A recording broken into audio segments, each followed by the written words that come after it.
วัฒนธรรมเทศบาลตำบลสุเทพศูนย์ศึกษาธรรมชาติและสัตว์ป่าเชิงดอยสุเทพและสำนักศึกษาศิลปากรที่7เชียงใหม่ได้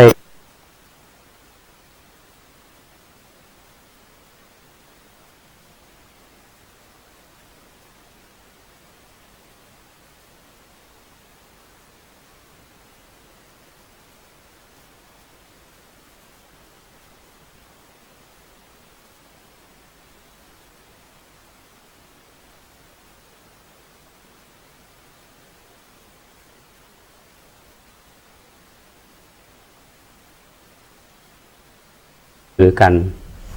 ไม่ว่าสภาวัฒนธรรมเทศบาลตำบลสุเทพศูนย์ศึกษาธรรมชาติและสัตว์ป่าเชิงดอยสุเทพและสำนักศึกษาศิลปากรที่7เชียงใหม่ได้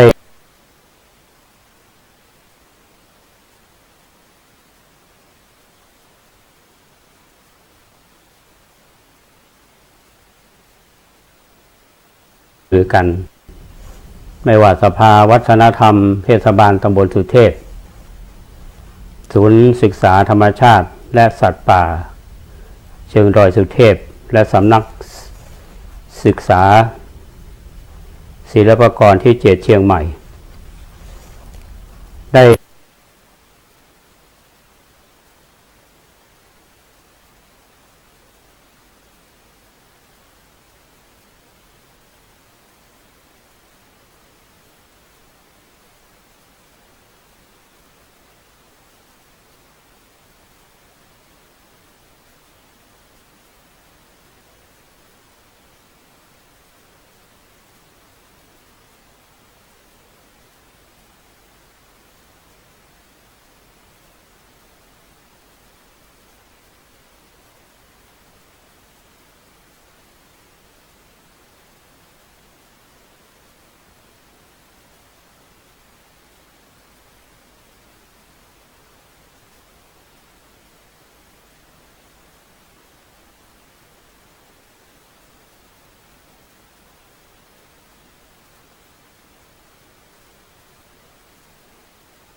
เจริญสุขท่านผู้กับพระธรรมาภาค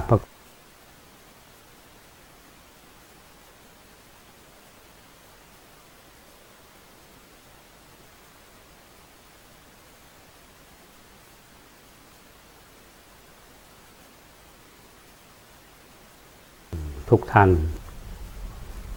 วันนี้ก็พบกับพระธรรมาภาคพระครูโกสิทธิ์ปริยติยา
พิธีเปิดงานนมัสการและสมโภชพระสารีริกธาตุและกิจกรรมธรรมสัญจรเราเริ่มกันวันที่22ธันวาคม2561เนี่ยเราผู้บริหารของเทศบาลตำบลสุเทพแล้วก็คณะสงฆ์ตำบลสุเทพเขต 1 เขต 2โดยได้รับความเมตตาจากพระเดชพระคุณท่านเจ้าคุณพระเทพปริยัติเจ้าคณะจังหวัดเชียงใหม่ได้เมตตามาเป็นประธานในการเจริญชัยมงคลคาถาซึ่งได้การทำเรียกว่าบำเพ็ญกิจกรรมเนี้ยที่พิพิธภัณฑ์สถานแห่งชาติที่7 ยอดหรือว่าหน่วยศิลปากรที่7นะก่อนหน้านั้นทางหน่วยศิลปากรท่านก็อนุญาตให้ทางเทศบาลตำบลสุเทพเราเนี่ยให้ยืมพระสารีริกธาตุจำนวน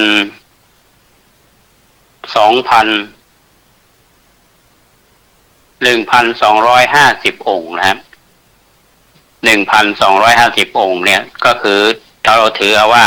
เป็นเท่ากับจำนวนของพระภิกษุที่ประชุมกันในวันมาฆบูชาหลังจากที่เราอัญเชิญและทั้งพระสารีริกธาตุแล้วก็พระพุทธรูปจำนวน4 องค์เมื่อเรียบร้อยแล้วเราก็อัญเชิญขึ้นรถบุษบกของเทศบาลแล้วก็นำมาตั้งอยู่ที่ลานเขาเรียกว่าลานกิจกรรมสนามกีฬาเทศบาลตำบลสุเทพก็เวลาประมาณ16 นาฬิกาก็ได้เคลื่อนขบวนอันสมเกียรติยิ่งนะครับจากลานกีฬาของเทศบาลผ่านบ้านโป่งน้อยผ่านบ้านลำเปิงแล้วก็มาแวะมาถึงที่สำนักที่ศูนย์ศึกษาธรรมชาติและสัตว์ป่าเชิงดอยสุเทพขบวนนี้เป็นขบวนที่อามาภาพว่ายิ่งใหญ่เพราะได้รับความร่วมมือร่วมแรงร่วมใจเป็นอย่างดีนะครับจากทุกฝ่ายไม่ว่าทางผู้บริหารของเทศบาลไม่ว่าจะเป็นเจ้าหน้าที่ทุกฝ่ายนะครับที่สำคัญนั้นคือพี่น้องประชาชนตำบลสุเทพเรา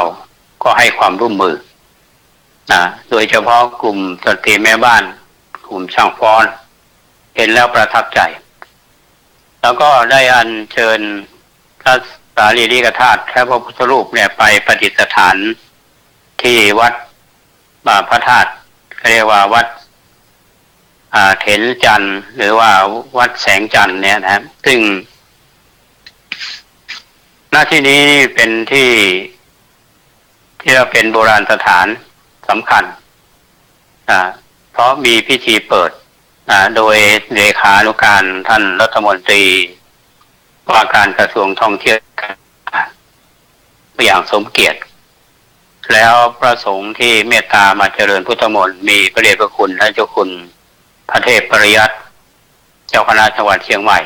ซึ่งตอนบ่ายของวันนี้ท่านก็ได้เมตตาที่พิพิธภัณฑ์ที่7 ยอดกลางหนึ่งตอนค่ำท่านก็เมตตามาเป็นประธานในการเจริญชัยมงคลคาถานอกจากนั้นก็ยังมี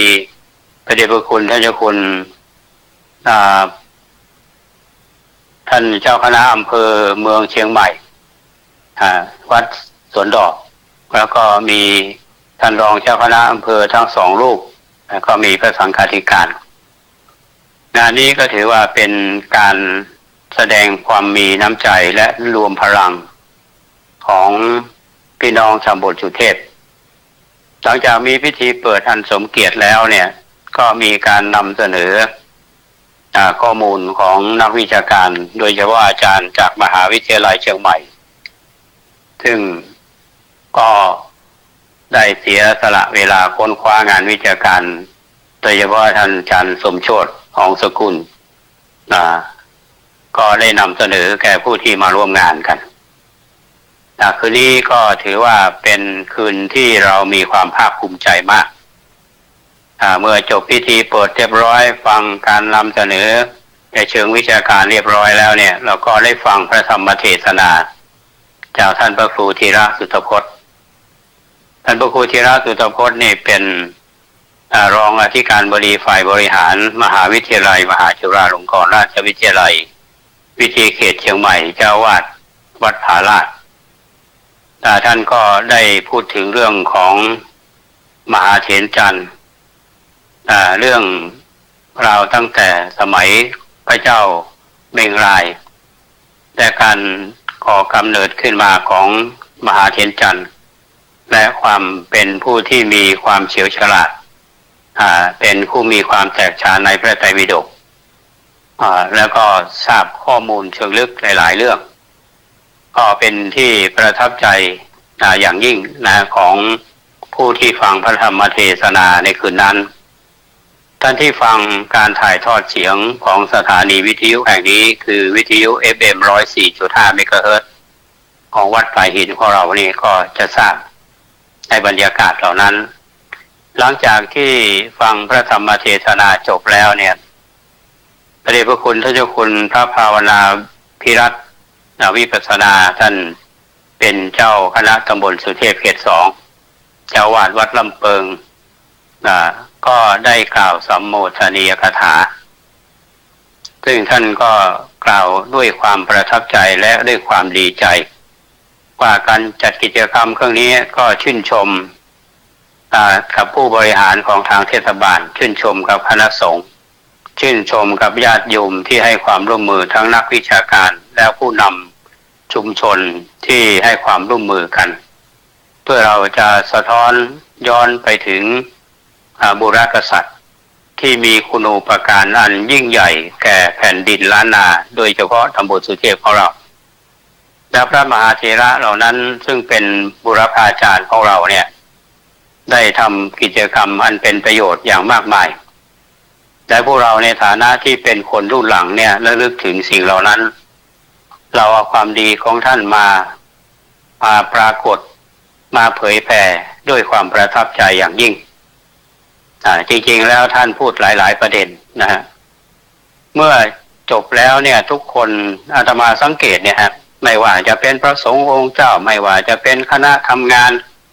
ไม่ว่าจะเป็นผู้ที่มีส่วนเกี่ยวข้องทุกคนมีหน้าตายิ้มแย้มแจ่มใสที่สำคัญคืนนั้นเนี่ยก็มีการเวียนเทียน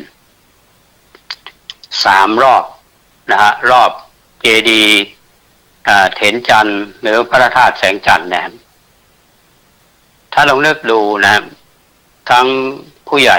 ทั้งคนหนุ่มสาวทั้งเด็กนะครับ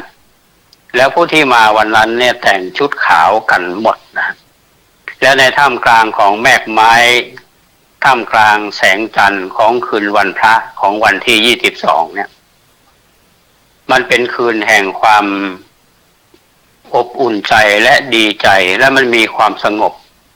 จิตใจทุกคนมีจิตใจที่พองโตอิ่มเอ็มด้วยความสุขใจเราได้กล่าวบูชาคุณพระพุทธเจ้าพระธรรมเจ้าพระสังฆเจ้าซึ่งพระเดชพระคุณพระเจ้าคุณพระภาวนาภิรัตน์เป็นผู้นำแล้วเราก็ประทักษิณ3 รอบทุกคนไม่ว่าจะเป็นพระสงฆ์องค์เณรพระเถระผู้ใหญ่สามเณรตลอดจนถึงญาติโยมญาติโยมที่ไปร่วมกิจกรรมในคืนนั้นเนี่ยมีทั้งชาวไทยและชาวต่างประเทศโดยเฉพาะอย่างยิ่งโยคีที่มาในนามของวัดลำเพิงเนี่ยซึ่งเป็นชาวต่างประเทศสังเกตดูเนี่ยเขามีความสุขใจนะท่านผู้ฟังมีความสุขใจมากนะฮะที่เข้าร่วมกิจกรรมอย่างเนี้ยเพราะฉะนั้นในคืนนี้คือคืนของวันที่22นะท่านลองหลับตานึกดูหรือว่าท่านที่ไปร่วมกิจกรรมในคืนนั้น ลองหวนนึกถึงความรู้สึกของท่านเมื่อคืน22 ธันวาคมที่ผ่านมาเนี่ยที่เรานั่งเจริญจิตภาวนาเรามีโอกาสได้เวียนเทียนจิตใจอันสงบว่าเราเวียนเทียนทั้ง3 รอบเนี่ยแล้วก็แผ่เมตตาอาตมาก็มีความรู้สึกที่ดีๆนะมีความรู้สึกที่ดีๆมากนะที่เข้าร่วมกิจกรรมในครั้งนี้อันนี้เป็นเรื่องที่เล่าให้ท่านผู้ฟังได้ฟังเพียงเฉพาะในวันแรกนะครับในวันแรกสิ่งที่อาตมาภูมิใจที่ได้สัมผัสองค์พระสารีริกธาตุคือก่อนที่ทางหน่วยศิลปากรเนี่ยท่านจะให้ยืมเนี่ยท่านก็เอาพระธาตุมาแล้วเราก็อัญเชิญพระธาตุในบรรจุอยู่ในโกฐอาตมาเป็นผู้ที่ได้อัญเชิญบรรจุลงไปด้วยตัวเองและพวกเราที่เข้าร่วมพิธีอัญเชิญวันนั้นเนี่ยมีท่านนายกธัญศักดิ์มีท่านรองนายกชนะมีท่านรองนายกวันเพ็ญแล้วก็หัวหน้าสำนักปลัดและเจ้าหน้าที่ทุกท่านเนี่ยที่ทำพิธีกันวันนั้นอาตมาดูหน้าแล้วก็มีความสุขใจอันนี้ก็เล่ามาถึงเฉพาะในวันที่22วันที่23เราก็จะอัญเชิญ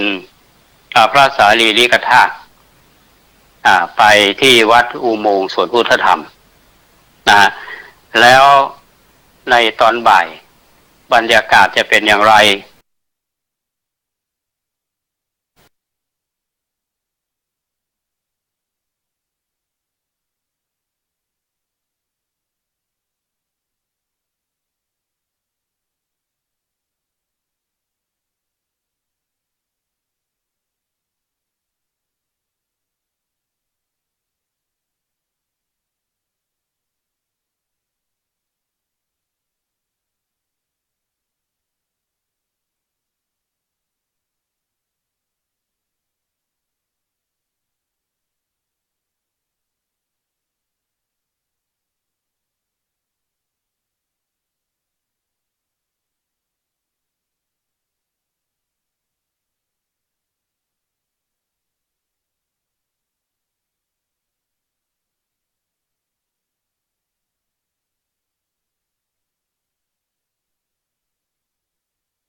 รุ่นหลังเนี่ยแต่เรามีโอกาสได้แสดง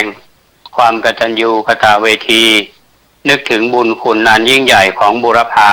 พกษัตริย์ไม่ว่าจะเป็นพระเจ้าเมงรายมหาราชไม่ว่าจะเป็นพระยาคือนาพระเมืองแก้วล้วนแล้วแต่เป็นผู้มีพระคุณอันยิ่งใหญ่แต่บุคคลที่เราอยู่ในปัจจุบันนี้เท่านั้น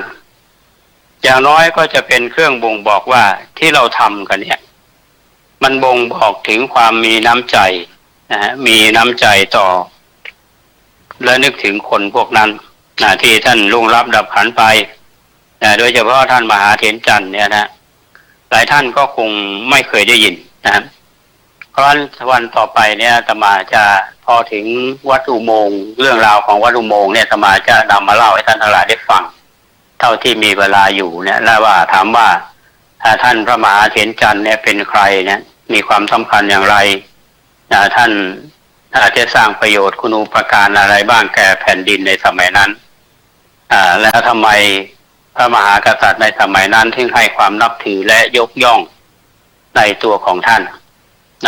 และเราในฐานะที่เป็นคนรุ่นหลังเนี่ยเราก็มาระลึกถึงบุญคุณของท่านเนี่ยแล้วเราได้อะไรบ้าง ท่านที่ไปเข้าร่วมกิจกรรมวันนั้นเนี่ยท่านจะตอบตัวเองได้ว่าท่านได้อะไรโดยที่ทุกคนจะมีได้สัมผัสด้วยตัวเองในความรู้สึกท่านได้เห็นด้วยตาของท่านได้สัมผัสด้วยความรู้สึกของท่านสัมผัสลึกๆเนี่ยต่อสิ่งที่เราไม่เคยพบเนี่ยเราได้สิ่งเหล่านั้นอันนี้ก็ต้องขออนุโมทนากับท่านทั้งหลายในช่วงเวลาที่เหลืออยู่นี้นะอาตมาก็คงจะขออนุญาตนำข่าวสารของทางวัดป่าแดงมหาวิหารเนี่ยมาประชาสัมพันธ์ให้ท่านทั้งหลายได้รับทราบเพื่อที่จะได้อนุโมทนาเพื่อที่จะได้ส่งใจร่วมอนุโมทนาบุญกันอาตมาได้เกริ่นในตอนต้นของรายการว่ากิจกรรมที่เราชาวพุทธเนี่ยที่ส่งท้ายปีเก่าต้อนรับปีใหม่รูปแบบของการจัดกิจกรรมส่งท้ายปีเก่าต้อนรับปีใหม่เนี่ยคฤหัสถ์ท่านก็คงจะจัดไปในเชิงของการบันเทิงความสนุกสนานแล้วก็จะมีญาติโยมหลายๆท่านที่ทำกิจกรรมในทางศาสนาเราจะเห็นข่าวไม่ว่าทางระดับของรัฐบาลระดับของมหาเถรสมาคมก็เชิญชวนวัดวาอารามต่างๆจัดกิจกรรมส่งท้ายปีเก่าต้อนรับปีใหม่ด้วยการสวดมนต์ข้ามปีหลายวัดในใกล้ๆเราอย่างวัดอุโมงค์เนี่ยก็จัดกิจกรรมสวดมนต์ข้ามปีวัดใหญ่ๆไม่ว่าจะเป็นวัดพระสิงห์ก็ดีวัดอื่นๆก็ดีแล้ววัดป่าแดงในฐานะที่เป็นวัดเล็กๆวัดหนึ่งเนี่ยเราจัดกิจกรรมสวดมนต์ข้ามปีกันมาอย่างต่อเนื่องถึงแม้ว่าจะไม่ยิ่งใหญ่เหมือนกับวัดใหญ่ๆเพราะว่าเป็นวัดเล็กๆอยู่ในป่าในเชิงดอยสุเทพแค่นั้นเราก็จัดกิจกรรมมีการสวดมนต์โดยเฉพาะทุกวันพระเนี่ยเราจะมีกิจกรรมสวดมนต์ในโครงการปฏิบัติธรรมนำสุขอย่างต่อเนื่องมาตั้งแต่ปี 2560 เพราะฉะนั้นในคืนของวันที่ 30 ธันวาคม 2561 ที่จะถึงนี้วัดป่าแดงก็ขอเชิญชวนญาติโยมมาร่วมสวดมนต์ข้ามปีเราก็จะมีทำวัดสวดมนต์เจริญจิตภาวนาแผ่เมตตาแล้วก็จะสวดมนต์รับปีใหม่เหมือนกับที่เคยปฏิบัติกันมาก็เราก็จะเริ่มประมาณเวลา 22 นาฬิกาก็คือ4 ทุ่มคาดว่าช่วงเวลาดังกล่าวนี้น่าจะมีอากาศเย็นมาบ้างแล้วอันนี้ก็ขอเชิญชวนร่วมกิจกรรมสวดมนต์ค่ำปีที่วัดป่าแดงมหาวิหารทีนี้มีอีกอันหนึ่งก็เป็นโครงการที่วัดเนี่ยเห็นว่าสิ่งที่ก่อสร้างที่ใช้อยู่เนี่ยมันชำรุดทรุดโทรมเลยเฉพาะบันไดหน้าขึ้นวัดป่าแดงเอาเนี่ยที่ขึ้นมาท่านทั้งหลายที่เคยมาร่วมกิจกรรมพอท่านขึ้นบันไดมาท่านจะเห็นวิหารแล้วก็เห็นประตูซึ่งมีศิลปะสวยงามมากนะฮะทีนี้บันไดนาคเนี่ยได้ชำรุดทรุดโทรมไปทางวัดก็มีโครงการที่จะบูรณะอย่างเมื่อวานนี้ก็อนุโมทนากับท่านผู้ช่วยศาสตราจารย์ดร.นัทวรยศท่านคณบดีคณะวิศวกรรมศาสตร์มหาวิทยาลัยเชียงใหม่พร้อมด้วยสถาปนิกเนี่ยได้เดินทางมาสำรวจด้านที่สุดท่านก็มีจิตเมตตาเพราะว่าทางคณะวิศวกรรมศาสตร์เนี่ยได้ให้ความช่วยเหลือวัดป่าแดงมาตั้งแต่ปี 2551 ในสมัยที่ท่านคณบดีท่านเก่าคือท่านสมเกียรติจอมจันยองเนี่ยเป็นท่านคณบดีท่านปัจจุบันเนี่ยท่านก็สืบทอดเจตนารมณ์นั้นมาท่านก็จะรับออกแบบให้ประมาณการค่าใช้จ่ายแล้วก็จะได้ดำเนินการบูรณะในปีใหม่ 2552 ที่จะถึงนี้พอจะมาได้นำเสนอไปทาง Facebook ก็ต้องขอบคุณท่านพระมหานพดลปุญญสุวัฒโกคือสายสุตาผู้ช่วยเจ้าวาดพระอารามหลวง วัดมหาพุทธารามเขตบางรักกรุงเทพมหานครก็คือเป็นลูกศิษย์ของอาตมาตอนที่อาตมาอยู่วัดแห่งนี้เมื่อประมาณปี2530กว่า20กว่าเนี่ยท่านยังเป็นสามเณรอยู่ตอนนี้ท่านสำเร็จปริญญาเอกเป็นผู้ช่วยพระรามหลวงวัดมหาพุทธารามหรือวัดตะเคียนท่านโทรมาหาอาตมาก็บอกว่าท่านอาจารย์ผมขอร่วมบุญท่านจะบริจาคร่วมในการบูรณะ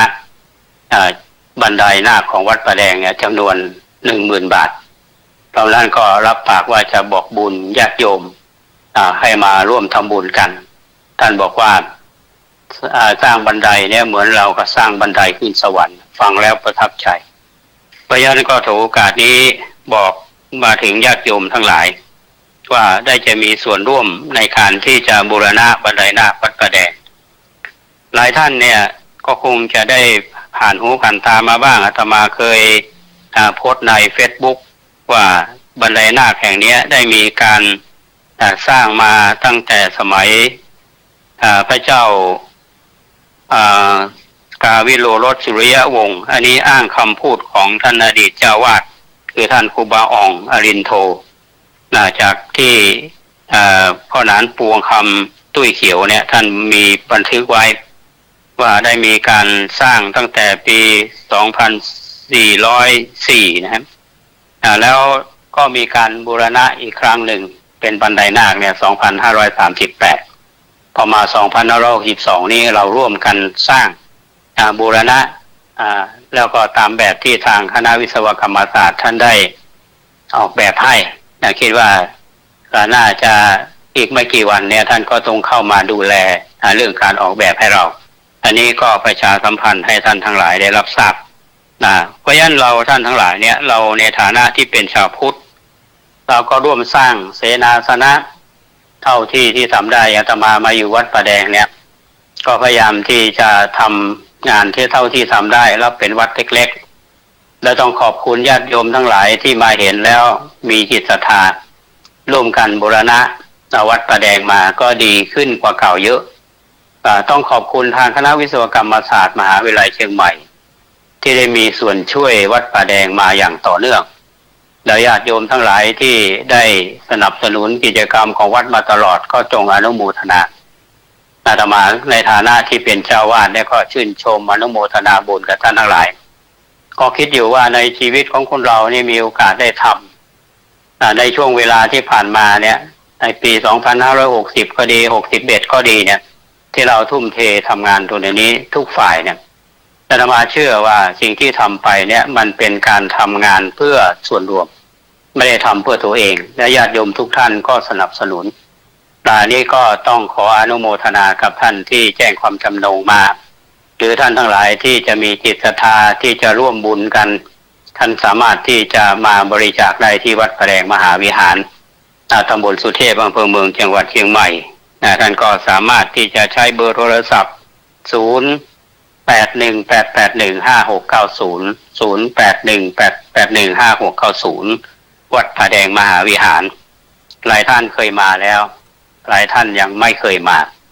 ท่านทั้งหลายลองหลับตานึกว่าท่านจะเดินทางมาวัดประแดงเนี่ยเราจะเริ่มต้นกันที่โรงพยาบาลมหาราชผ่านมา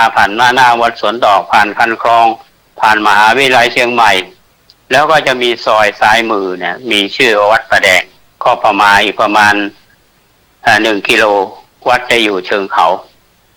ถ้าไม่สังเกตนะฮะถ้าจะมีทางขึ้นมาแล้วท่านก็จะได้มาเห็นว่าวัดของเราเนี่ยได้สร้างมาร่วม600 ปีแล้วอันนี้ก็ต้องขออนุโมทนาขอบคุณวันนี้ก็คงใช้เวลามาพอสมควรแล้วขอบคุณท่านผู้อำนวยการสถานีท่านพระครูสมุวิสุวัฒน์วรกิจโจที่เอื้อเฟื้อเวลาให้กับพร้อมกับทีมงานแล้วก็ญาติโยมท่านสาธุชนทั้งหลายที่รับฟังรายการนี้ด้วยดีเสมอมาส่วนเรื่องการสรุปกิจกรรมของคณะสงฆ์และเทศบาลในโอกาสที่เราทำกิจกรรมร่วมกันก็คือพิธีนมัสการและสมโภชพระสารีริกธาตุก็คงนำมาเล่าต่อท่านในวันพรุ่งนี้ วันนี้พอสมควรแก่เวลาแล้วอาตมาภาพก็ต้องนำรายการนี้จากท่านผู้ฟังไปก่อนขอความสุขสวัสดีจงบังเกิดมีแก่ท่านผู้ฟังทุกท่านขอเจริญพร